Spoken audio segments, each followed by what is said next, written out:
Well, Zimbabwe, it's exactly 8 minutes past the hour 2 right here on the station of the choice Capitalk 104 FM, Marade Sabit. My name is Vasco Tim, the son of Zion. And as I mentioned earlier on, that I'm going to be having Dankillah, the producer for a new rhythm launch titled Ascenso Riddim, on the station of the choice Capitalk 104 FM, Marade Sabit. So, just to get to the business of the day, producer Vangango Pinde Katina Wapa Maoko. Was that producer? I don't know what Maoko. What is here? So, just to get to the business of the day, Zimbabwe, I have Dankillah in the building, live in a living colors. Dankillah, wagwan. Yo, wagwan. Abana Bamukila si. Alright. So, straight up, who's Dankillah to those that might not know you? So, Dankillah is the studio Dankillah Records. Producer and Nindi Dani Yamshamba. But Ngozi has Mawix as Dari Kamba and those Dari Angajibi Karabashi. But Dankillah Records is a family. So, Pana Jaga Empire, Mr. Retreat, Super Titi, Abuja Laliji, Oliver family, Sound Killer, Chirong was not Sakuya Queen Pin. But anyway, so Dankillah, where did you grow up and how old are you? Makurira Kupi and Namakoni Mangani Baby. So, Dani Agakurira I mean, but Mageto and Gonaku Town and Agakurira is Rua Town. Budiri don't go under garage of that. Rua Town and Budiri, I think my main get on that. Alright. The Naruma 30 plus. 30 plus. That's nice. So how far did you pursue academics? Academics naga zoshika ku tertiary nga. Ngatoro ka diploma ka journalism. Alright. So I'm a journalist by profession. That's nice. You know, pursuing academics and music makes it more valid. Okay. So when did you venture into music? Mangoma namatangila ku production. Takatotanga chitofunga kuti try. So Mangoma I think ndakatanga 2011 as an artist. I think I was form 5 by then. Tichingoro Mangoma tifunga kuti tichatopindomira si trim artists but tingofamba umwe rakazongoredza kuti maybe our journey yanga isiri kuimba but yanga pakubika. So 2013 ndo pakatanga Dankillah Records studio and ndo pandakatanga production. Alright. So as a producer, what inspired you to be a producer? Sabotage kuma studio kuma ghetto mdaka.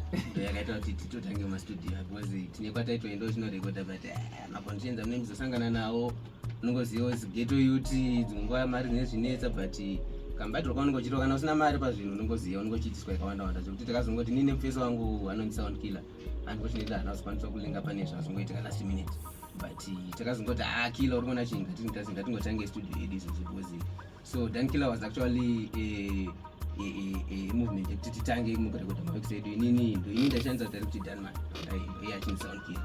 So tangobatanza ka movement vatangoti akaona Dankillah like last day 2-man band but tatanga studio yedu 3-2 because our plan was to record ourselves 3-2 for life. Alright. Yeah man, ndo matangiro ataka ndo zvakati inspire kuti tange Dankillah Records. Okay. See kuti kuvhara vendera ngarimo mu industry neko ma youth chance ilipo.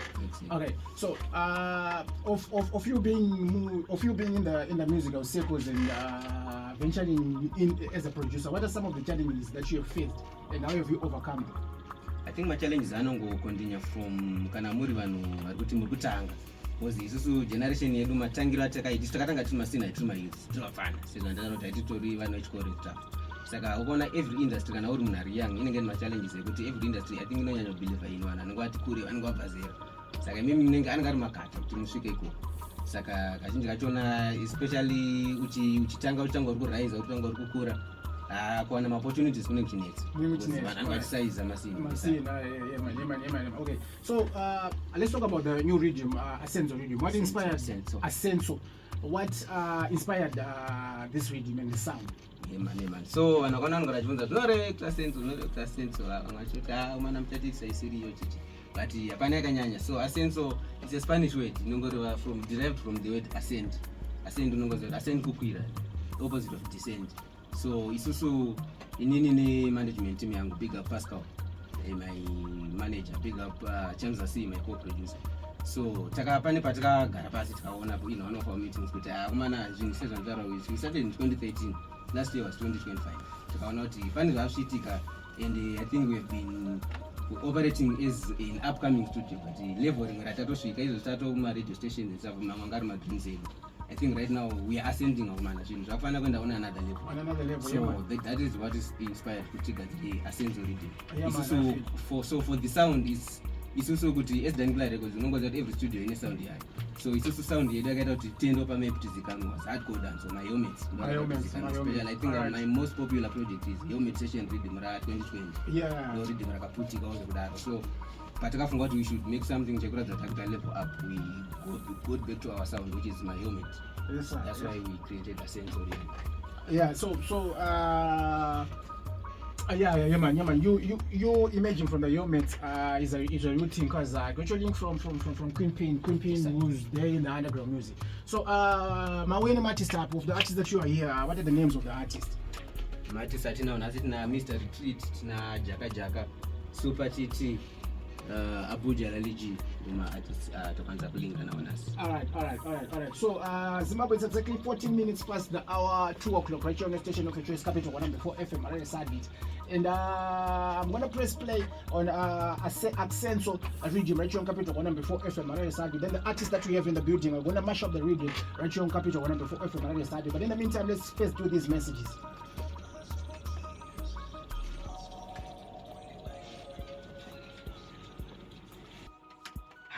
Capital 100.4 FM. Harari's heartbeat. #9 and fly. Kana tinongopinda chero then tozobvunzana mazita tapedza. So I don't know, let me start the reading from the top. Volume.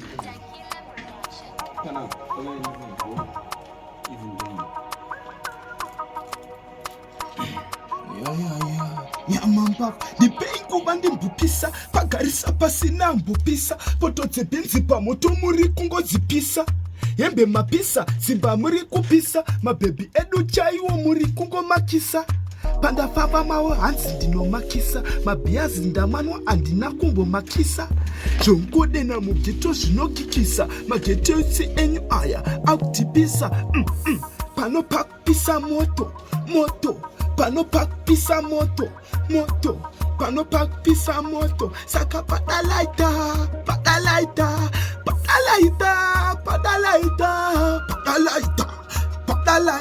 apa padalaita ya ndovakata kunge fonko simbi yekasiso mabhasi kumabhako redzwa vambo aiso vatutuma sekoko. My God! Baba. Yeah, man. Next artist, please. You super. Thank you. Listen. Dankillah ndipe riddimu tsakandaito morunga zvimabhidhimu iko zvino tiri kutamba irikurira kunobuda mari ndokwatomhanyira semagweja kufukura chikombora mawindi ane koini pakadoma mavhenda sati tadya tore chamada mawirida iwe nhasi ndarohwa neakshamwari kura uzione ndati kura uzione aiva inditi kura uzione vainditi kura uzione baba chitakataka Dankillah boys tinosimbisa language mutauro ni magamba akarwira nyika sununguro asi takazochinja mafungiro magariro wacha zvese nematambiro vana mbuya nehanda vaipfeka maketeni asi mazuva ano tava kupfeka majini new generation ikwane majisi zvechokwadi Yo, bring it from the top one more time. Smoking for communication. Raisa tomboziva chono chinonzi phone. Boys, kana zvimari Yo. Starting from the top.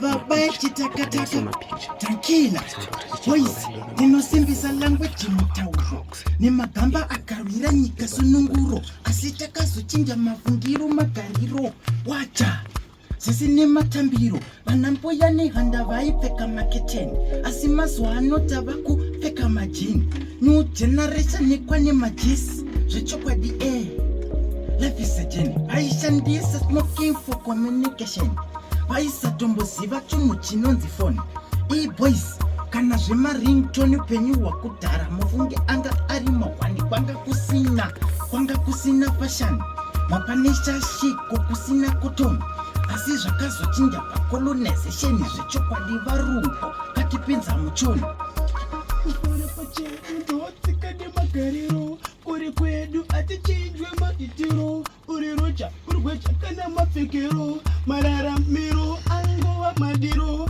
ndospaka mafaro komuri achava maderedziro zvonaka zvanaka pasetepo pasina mufungidziro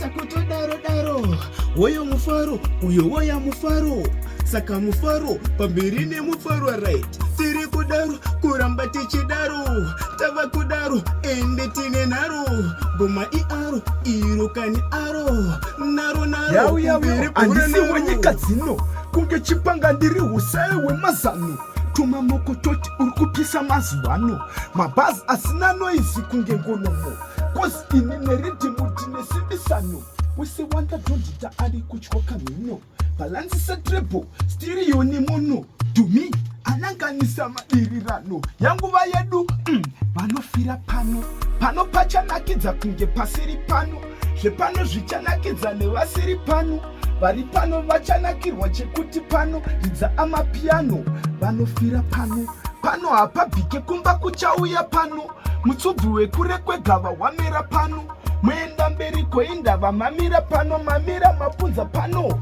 vanofira pano makarara asi mamuka mutori pano asi Dankillah wacho atongori pano Capitalk FM tauyawo pano takurasa mutemo nekuti tauya pano dhumi uya umboona zviri pano benjingwendeza uyoone zviri pano chimuko changu tsitsi hone zviri pano vapana pavari kutondobva mazino ndovagera dhino ndobva ndatyora mino ndovatyora chitsitsino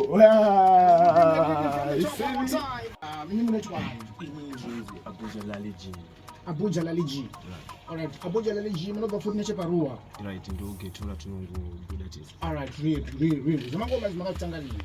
ya ini mangoma ndakatanga 2015 Alright. Ko vamwe wacho? ye man vana vanonzi Mr. Retreat nyamambabu Mr. Retreat. Mr. Retreat akasike kutanga kuriona zita. I've seen it on the social media platforms. yeah man from remember. Goma Republic legendary music Real. Yeah, So man. Mr. Retreat, mnoba futhi necheparuwa. Waterfalls yeah man Retreat Park Big up Dankillah Yeah, man. for uniting. big the up Ghetto Dankillah Rwanda. yeah man Respect. Ko vamwe Yeah, vacho vari pakata. yeah this is real jaga empire.zw Jaga Empire. yeah man Alright. Makamatanga lini futhi? yeah ndingangoti professional recording takatanga 2019 up to now. Alright. And then which one? vari pano vanoitwa Super TT Super TT. yeah Alright, real. Alright. So ndichapata Riddim futhi ka tombotambopinda rimwe round waiziya. Tona toita saber. So saka ndongotengera na Mr. TT tichienda kunichinjana 88 lines tichifamba waiziya. Zimbabwe, it's exactly at 23 minutes past the hour 2 o'clock, and remember straight up from 3 up until 6 o'clock, Anyasha Mandimutra step into the building on a thing called Monas Patronas. But in the meantime, let's do this. Yo, starting from the top. you super eyo Dankillah dikati baby girl ndiwe wandinoda saka please andione senge ndonda baby girl ndiwe wandinoda kunyangwe ndakarara baby ndiwe wandorota homecoming queen you are my homecoming queen baby come on marry me ukangovuma bets ukangovuma nokupa matweets saka chinzwa chimbomira kuteerera vemakuhwa vanoda rudo rwako neni rugoguma vasingazive chichaparadzaniswa neguva kwete zviya zvekuparadzaniswa neguva ndokurora ndikawana mukana nenguva yeah yavabai chitakataka Dankillah vanonyepera kukupa device mupfungwa vachitokuisa spicy vanenge vachitaura zvemalaisi murudo zvakutoda vanhu vari waisi. Hanzi munhu wako anochita siyana naye aiwasamudheta. Aiwa vachindi andareta manje inini andifenda neta. Vanoda usiya neneni kuti ivo vadana neneni. Vanoda usiya neneni kuti ivo. Yeah, Dankillah, I'm looking for Satan. Mwari vakanizwa vakadambura ngetani. Ndikamuwana ndompeta ukekete ndomzora mamba mafesi panike losheni. Dumi isafiwo mujerikeni. Ndipe machisa anenge ari mukebeni. Ine naye takatomakana gota beni. Ndomsiya ane mavendesa babateseni. Satan mubhaketi rehufu achida kudambura munyefu kundimecha msepende. Kudona rute achida tsafu nembamanda mudha kaseka chasu. And can I have Mr. Riddim Yeah, one more time? yeah, man. Zimbabwe 25 minutes past the hour 2. Yeah. Station of your choice. Dankillah. You are Mr. Retreat. Yeah, Starting from the top. yeah, man. Yeah, ndiripa Capitalk. Andifenda kawanza zvetiktok. Ndinovatema ndedomhondoisa roko.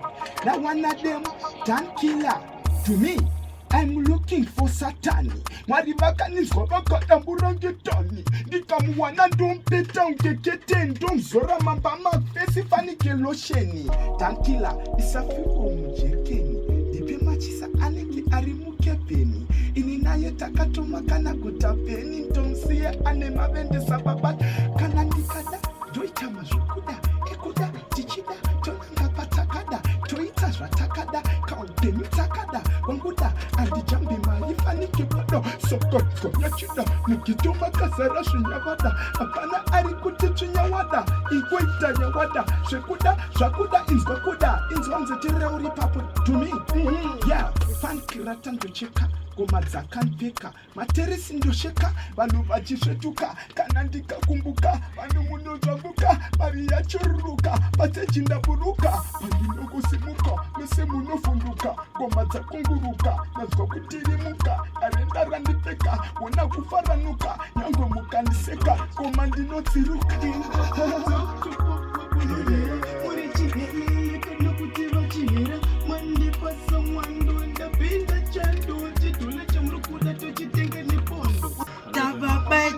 Taka Dankillah Boys yakasangana na Katarina anga akasimpa kunge John Cena. Oh my God. Now please ask one more time. Jaka. Can you bring it from the top? I read, I'm not a Katarina. I see my wife Jaka in the building like in the colors. I remember it's a station of the choice Capitalk on before from our side beat. And today we celebrate 46 years of independence, you know. So Jaka, starting from the top. Jaka Empire. Mr. Jaka. Davaba chitaka. Dankillah. Mulepinda kadzidza kuti. Takasikwa zvakasiyana. Ende yapana pataizofanana. Kune vanoputsa vaye vanakuruna kuzoti vanoyambutsa vanajona kune mbinga dzemarenji rovha magevha wangu kune mbavha kune marovha vasingazive zvekutyaira vaya vemutovha ndazvikombeye nemunhu ane Lamborghini ini ndisina chandinacho inini ndiko kutomhanya mushini mufaro ndo wandoda inini. Yeah, man. I've got great talent right here. Yes, man. I'm a station of the choice Capitalk on before from our side beat. Asa tichiripo. Yeah, man. Ingo player Riddim timboita mashura. Real. Anditi. Riddim. Dankillah. Nyamambafu. Mugana magetsetsa wanda awanza madrugs mazuano. Saka ngwambomira. Vamwe kupenga vanotokutenga dombo sombo votanga kupenga ya David Livingstone mudombo usiku wese vanorara vakarisenga ndokupenga haungatongo wakakwana kupeka size 4 tsoka iri size 9 ndokupenga ukapenga haufu wakakwana kushoterwa nenjere kwavadzingisa murai ndokupenga haungatongo wakakwana kupeka size 4 tsoka iri size 9. ukapenga ufu wakakwana kushoterwa inzonze selector ya kumwe kupenga ndekwe kusakwana kuda kubvunga jembi neunidze mbhanana ndokupenga nemvuri ukangomhanyisana kwakutandanisa ndopanotanga kutonziwa kupenga munhu wese agara akapenga but pane malevels netaipi yekupenga vamwe vanopenga muchitotenga kozoita kupenga kwekutoti mupengo munomusunga funge ratandocheka asina vhumuka Capitalk ndasiya maiki yavhunika ngoma dzaridzika ngoma ndorudunuka ndotakudhadhamuka saka hanzi keep exploring zvimangoma ndenge ndakazviisa mudipini ndichivhura kunge zip ndiri padripini yes handisiwe drip I'm not dripping saka Dankillah gara vangovakila najakajaka tauya takawanda nemafiya ndinadhumini ngoma tagara tatsfila nabhejingwendezama ngoma takangomakila tasimuka kunge pila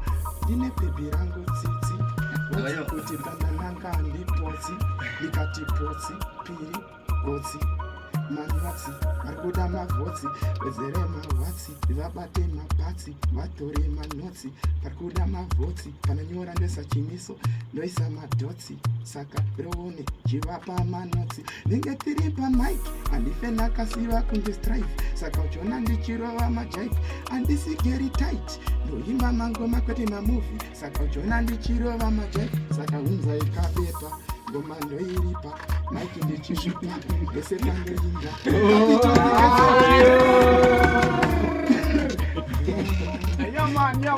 Yeah, man. Zimbabwe, let's do this. United by the city that never sleeps. Capitalk 100.4 FM. Harari's heartbeat. #9 and fly.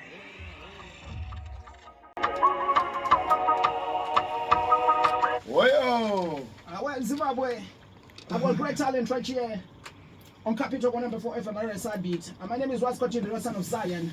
I have Mr. Retreat, I have Mr. Jaka, as well as Abuja and Super TT right here on Capitalk 100.4 FM, Harari's heartbeat. I only left with 28 minutes for me to give the mic to Nyasha Mandi Mutsira right here on Capitalk 100.4 FM, Harari's heartbeat. But you know, we always make sure that we quench your entertainment test. So in the meantime, let me do it like this.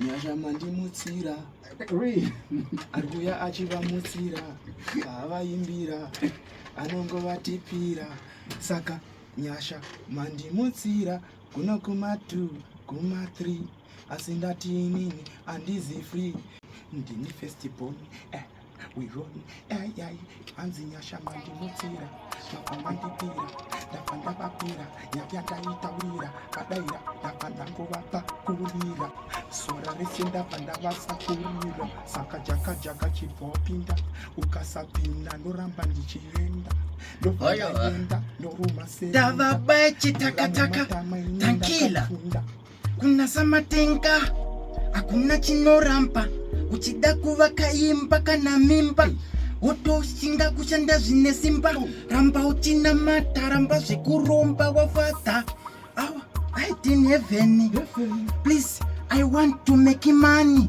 drip I want fashion secret like river Jordan saka namata ramba uchinamata ramba akata namata ramba uchinamata ramba akata we run this thing from ghetto to uptown. I want some cash from downtown. Every data youth is a hustler, my big one. Hustle feed the paper and the future of the next man. Ndirikuta gamarine demo kwete mpini. Nikato jivunza bepokuti ndini ani. Kuwana ishoma pasina ngangaji. Nimweta msikanzi wele mkoma. Yo, panino shika pargunye ngendeka earthquake. Anzu sando tawandisa anipa hendi sheki. Mangoma abo arku bounce se pengi cheki. Seduta sheka materesi saka cheki. Generally neku choose sport. Hashtag simonyare masimbi mangoma imagineti. ndine data rese kunge indaneti pageto ndakanda mabhazi kunge indakepi ridhimu kutasva ndoritasva sehachi pull up from top again. Yeah man, vanonditi master echilight. Right, natonzoti kampindiro kacho kamuita malines kana iye master H akazvinzwa kwaara nongoti mupana wangu Man, respect general alati. read Man, hilari marufu. Man, big up Nkumongo. man Nyama mbavu, big up JMP, Ngoma Republic. Muri kuita sheiko nai mambo. Muri kufara here? read Dankillah. Muri kuita shei nai mambo. Muri right here nai mambo. Ishu tiri kuno sheiko ishu. Fanke samni Sudan. Yeah. read okay so Dankillah, can I have you on the mic? Yes sir.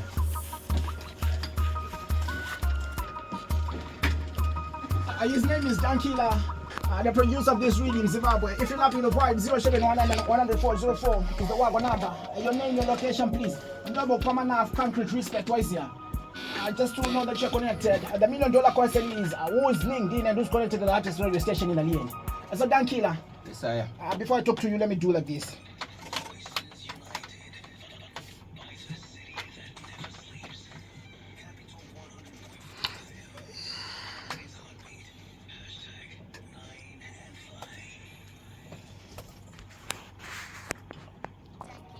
Well, so Dankillah, let's talk about where people can access this rhythm, and actually where people can access this rhythm and other projects that the particular artists are making. Alright, so Mangoma Dankillah Records, Ascenso Riddim and many other rhythms are available online. YouTube, Dankillah Records, DANKILLAH. So wakawanda wanoita mistake ekuisa ER. No, it's not Dankillah na ER, but it's AH. So we are available YouTube, Facebook, even Apple Music. Pama streaming online sites is Ascenso Riddim is available. Then kana mchida kutukandirepa WhatsApp, my phone number is 0778 909 032. So what else can we expect from Dankillah Records? So mangoma ari kuramba achiuya next rhythm by public demand. Hanzi tikuramba tichirova mahelmets, hanzi tanyanya kurova mahelmets nemamwe maartist asingarove mahelmets. So by public demand next rhythm unenge riri softers rikurova featuring lifetime tickers. So expect ichocho kutanga next month chinenge vasikana panewo here vasikana varipo vakapinda rhythm. This rhythm ranga rina kumababy papa ina queen pin. Queen ndo ega wanga wakakwanisa kuremerana nerhythm. Alright. Yes, unfortunately nhasi pane zvazongoitika. Big up queen pin anyway you there. Alright. So your contact details,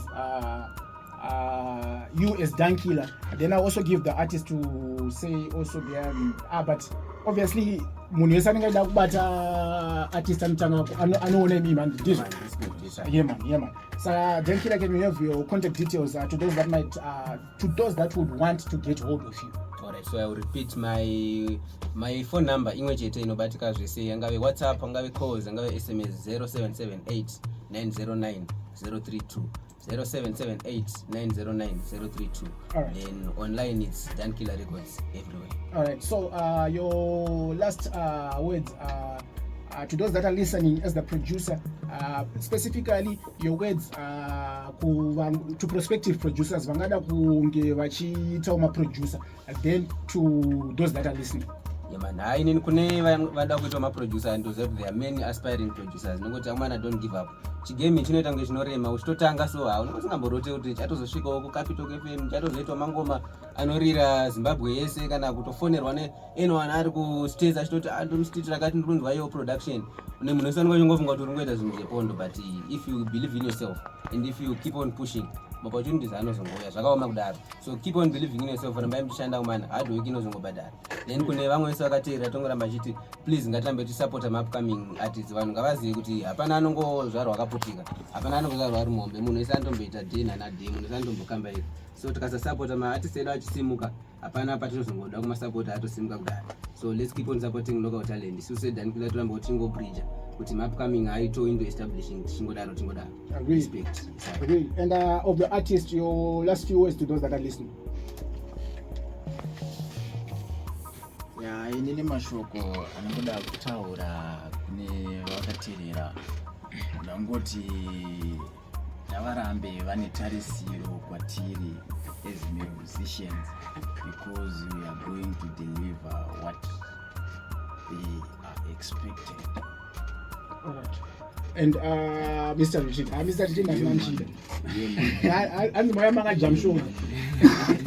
your last few words to the artists that are listening. Yes, kuma artists akateerera. To those that are listening, artists as well as Nema fans, yeah. Yeah man, kuma artists ndangosiya mawedzi kuti ma artists ngatingoshande nesimba. Tingoshanda nesimba tinosvika kwatoda kuenda. Man, then kuma fans angu ndinoti pane EP uya very soon inonzi ndanyora murudo Mr. Retreat Nyamambabu. So musakangana kuenda kuma Facebook yedu man Mr. Retreat Nyamambabu on Facebook, TikTok Mr. Retreat Nyamambabu, man Instagram Mr. Retreat Nyamambabu kwese Mr. Retreat Nyamambabu, yangu ku Spotify kwese and so tingopromisa bira kuma fans edu ma expensive balance edu isusu. Man big up Dankillah, man big up manager Drumi, the management, man big up Beijing Wendeza, man Liquid Nation Entertainment, Liquid Nation family, man respect your Capitalk and the my yembura. Real. Yeah man. Real. And Abuja.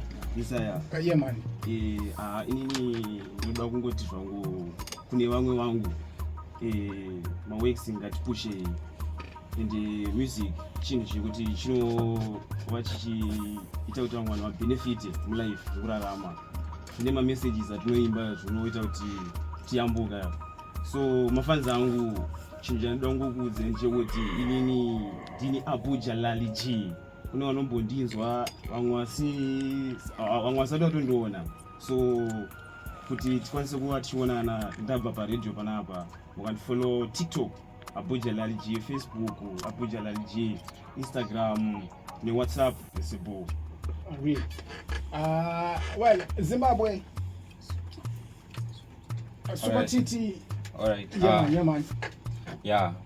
Kune vamwe vangu maartist seni so andinongotawo mana ngatirambe takatinya nditi batana ridi kusiwa ramba rakapreswa kozi jeni yedu hazvangofane mwana rubva zvaro antombotanga chiyamwa mukaka otozodyawo sadza nenyama maiziya saka chinongodiwa kupresa then kumafans ndongoti aiwa ticharamba tichideliver zvafanikwa patitori nengoma riri mupoto inonzi Melody.